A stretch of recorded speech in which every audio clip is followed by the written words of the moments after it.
We have our basic product information in a MySQL database. Let's now walk through how to retrieve that data with PHP so that we can use it in our website. Since version 5.1, PHP comes with a native mechanism for connecting to databases called PHP Data Objects, or PDO for short. PDO provides some great methods for working with all kinds of databases, including MySQL databases. We'll be working with a PDO object, so I want to remind you of some of the terminology and syntax involved in working with objects. An object is a complex variable type that bundles other variables and functions together into a single unit. Those variables are called properties of the object, and those functions are called methods of the object. We talked about all this before when we discussed PHP mailer objects. PHP mailer objects have properties like email subject and from address. They also have methods like add attachment and send. Remember that a hyphen and a greater than sign, two characters that together look like a single arrow, are used with objects. Let's say we have a PHP mailer object called mail. We can access the properties in that object by specifying the object name, the single arrow, and then the property name.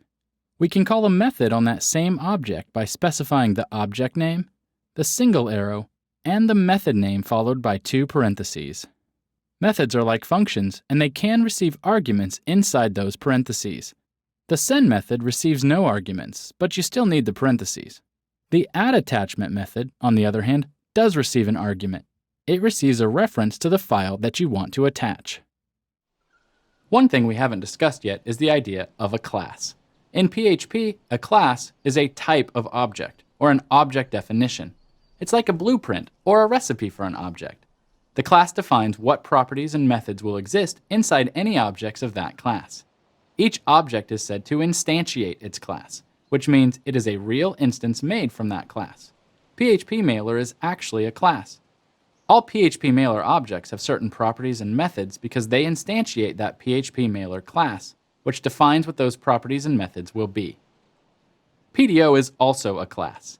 It's native to PHP, so we don't have to include a third-party library to use it. We can create an object that instantiates the PDO class, and that object will have the properties and methods defined by that class. We can then use that object to query the database. Does all that make sense?